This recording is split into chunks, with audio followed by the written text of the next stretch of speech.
Pour Rivalis, on y croit. Avec notre réseau d'experts en pilotage d'entreprise, on va l'accompagner.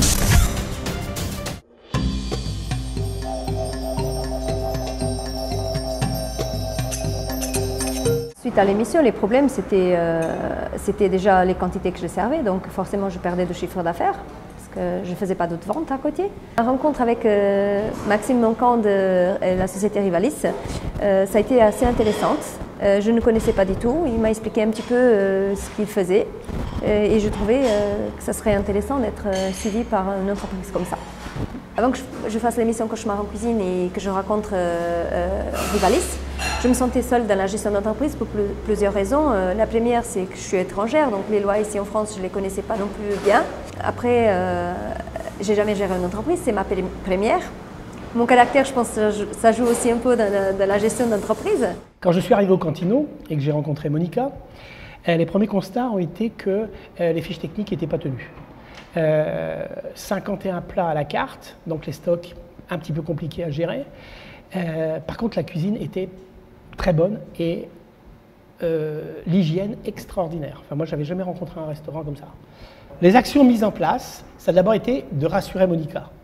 Ensuite, ça a été de descendre de 51 plats à peu près à une dizaine de plats, ce qui nous a permis de faire du frais et de la qualité. Donc, l'établissement des fiches techniques et donc le contrôle des marges brutes de chaque plat. Oui, aujourd'hui, je peux dire, avec très peu de temps, parce que ça fait à peine quelques semaines qu'on a fait le tournage, donc je peux dire que j'ai plus de ventes. Donc je vends plus de desserts, ce que je n'arrivais pas.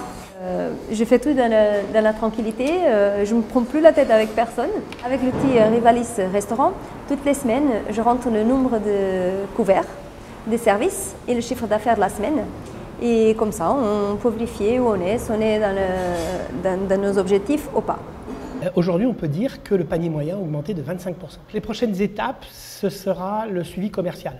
C'est-à-dire un travail avec les serveuses en salle pour pouvoir prouver qu'avec 4, 5, 6 repas à la carte, on doit être capable de vendre au moins autant qu'avec 50. Donc je tiens à remercier M6, Philippe, qui est passé nous voir, Rivalis. Et nous avons un projet d'aller voir Philippe Etchebest chez lui avec mon équipe pour lui montrer que son passage il a apporté des fruits chez nous. Je suis motivée, je serai toujours motivée, je ne veux pas me décevoir et pas décevoir Philippe Etchebest. Donc j'espère pouvoir y aller au mois de septembre le voir. Avec la niaque de Monica, franchement aujourd'hui moi j'y crois. Depuis qu'elle est accompagnée par Rivalis, Monica a augmenté son panier moyen de 25%, a gagné en sérénité en tant que patronne, a une visibilité sur ses objectifs au jour le jour.